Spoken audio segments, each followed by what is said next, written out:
Good morning everyone.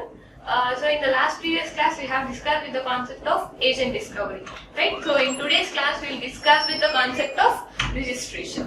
Okay. So why we are going for the concept of registration is initially whenever we take a SIM card, it needs to get registered with the network provider, right? So in order to what is the process behind the registration? What's happening in the registration? In this topic we are going to deal with how the registration is made by the mobile address, either by the mobile or the system, whatever the device it is, how the registration is being made in the network. Okay. So in this we will be having two types of registrations. So one is with respect to home agent and second one is with respect to foreign agent. Okay. So home agent deals with whenever we take a new SIM card or whenever we want to get authenticated. At that time, if we want to get services from the network provider, we will be registering our SIMs. Okay. So with this concept, we will be having two types. Okay. So first one is home agent and second one is foreign agent. So in order to get the services from the home agent, we will be registering with the home network. In order to get the services from the foreign agent, we will be registering with the foreign agent. Okay. So why this is happening? Because every mobile needs to be traced in the network. So for that purpose, registration is mandated. Okay. So with respect to these two, we have how the registration is being made in the network by using the concept of IP address. So technically here IP address is called as COA. So I have already told you in the previous class that COA stands for care of address. That deals with the IP address of NN. Okay. So in COA we will be having two types. So one is foreign COA and second one is co-located COA.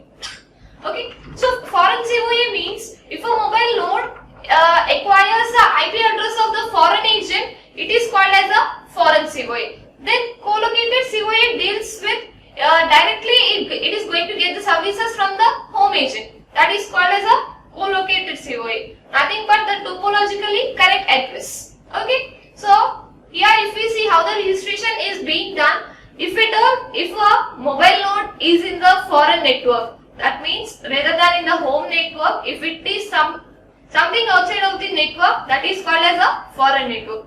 So if it wants to get the services for foreign agent or in order to get the services of the network, if it is in the foreign network,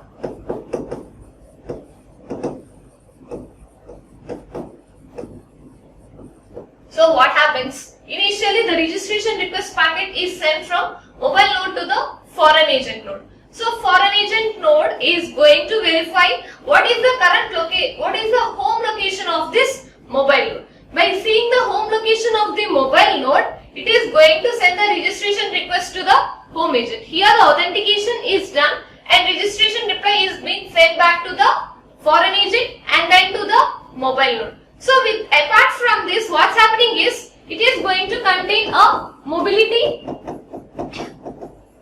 binding. So what does this mobility binding contains is it is going to contain the IP address of the home agent. Okay. So why the IP address of home agent? Because it needs to verify what is the home network of this mobile node. So for that mobile node, it is going to have the home agent is going to send a mobility binding which contains the IP address and lifetime of the mobile node. That means how much time the registration is being valid in the network. Okay. So this is with respect to the foreign agent. And next coming to the home agent, here we are going to deal with the registration is being done directly to the home agent and registration reply is being carried forward from home agent to the mobile node without any further process. Okay. So here we have dealt with how the registration request is being done and registration reply is being done. So let us now discuss what is the packet format for registration request and registration reply. So this is the packet format for registration request. So for this registration,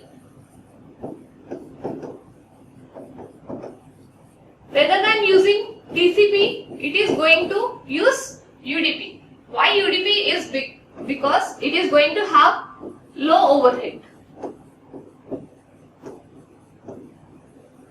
and